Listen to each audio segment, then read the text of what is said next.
Mr. Chair, Your Honor, please. It is very clear from the statements of former Senator Richard Gordon.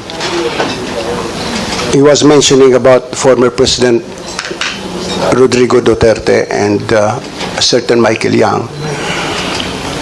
But there is again no evidence on record that the former president is involved in the purchase of the test kits. Moreover, Honorable Ombudsman, in plunder, the accused is a government official who has an ill-gotten hoard of not less than 75 million. And it is not against private individuals. Is this correct, Mr. Ombudsman? Yes, Your Honor, that there is nothing on record about amassing of wealth by any of these government officials, Your Honor. Mr. Chair, some also faulted the Ombudsman for not filing graft charges against perceived other malefactors. And the more superior government officials. Can we have your comment on this, Mr. Honorable Ombudsman?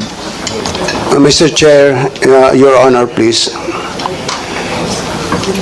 It is very clear from the statements of former Senator Richard Gordon.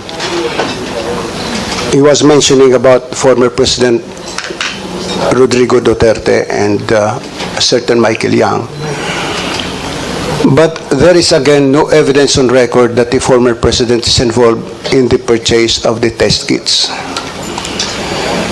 On the matter of Michael Yang, there is no concrete proof or evidence that Michael Yang is also involved in the supply of the test kits, except that the fact that Michael Yang initially funded the purchase by family of the test kits, or initially lent money to family to purchase the test kits.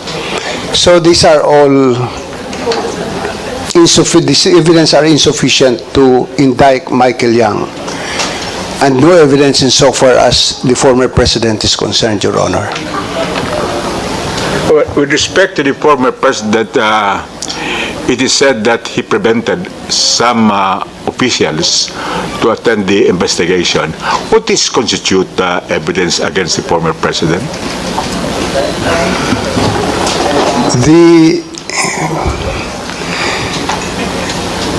The action of the former president Rodrigo Duterte in preventing government officials from attending the hearing, the Senate Blue Ribbon Committee hearings, was more probably, I don't want to justify that, but it can be justified by the office of the president in so many reasons. In fact, it is stated that that is a presidential prerogative. But on the matter of him being involved, by relating this order of the president for them not to attend the Senate committee hearings cannot be translated, Your Honor, into an activity that is where the president is directly involved in the purchase of the test kits, Your Honor.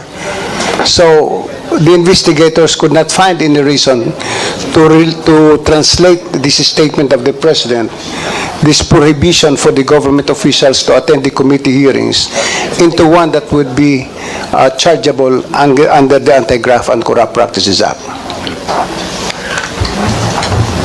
Well, thank you, Honorable Ombudsman, for your answers. And I hope there will be more efforts to conduct similar investigations and prosecution of identical cases. Thank you. Incidentally, Mr. Chairman, Your Honor, I'd like to inform the Honorable Congressman Lagman that we have not yet completed the investigation on family with respect to the personal protective equipment, with this, the PPEs. We are still conducting investigation on the PPEs and the transfer of funds. So there are two more issues or cases being undergoing investigation in the Office of the Ombudsman, Your Honor. And soon, it will be completed, Your Honor.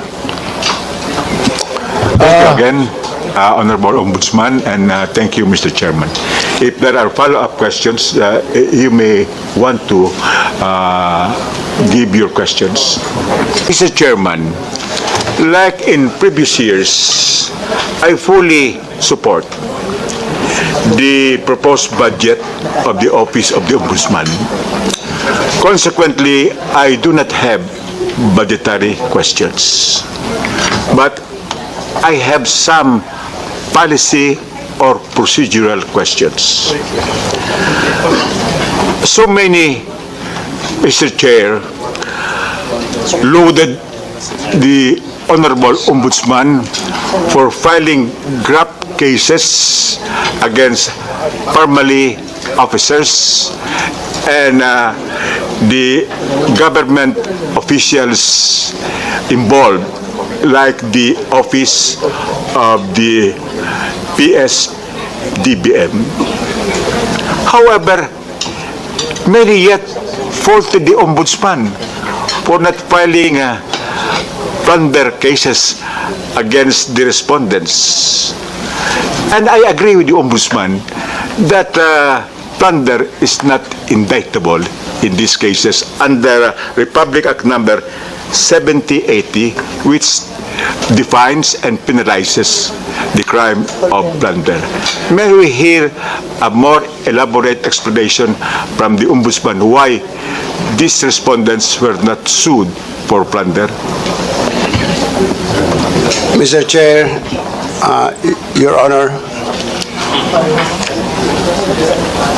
the reason why what was filed was only violation of the Anti-Graft and Corrupt Practices Act, particularly Section 3E, and not plunder is because per the decision of the Supreme Court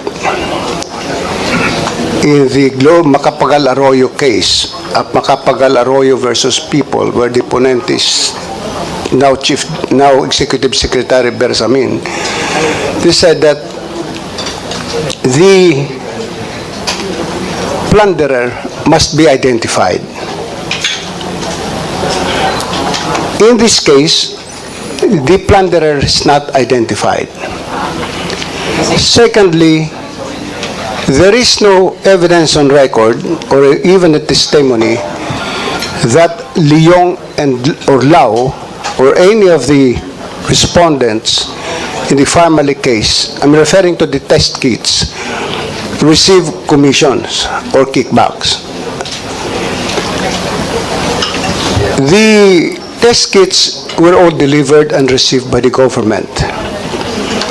The government paid about 4 billion pesos with respect to the test kits.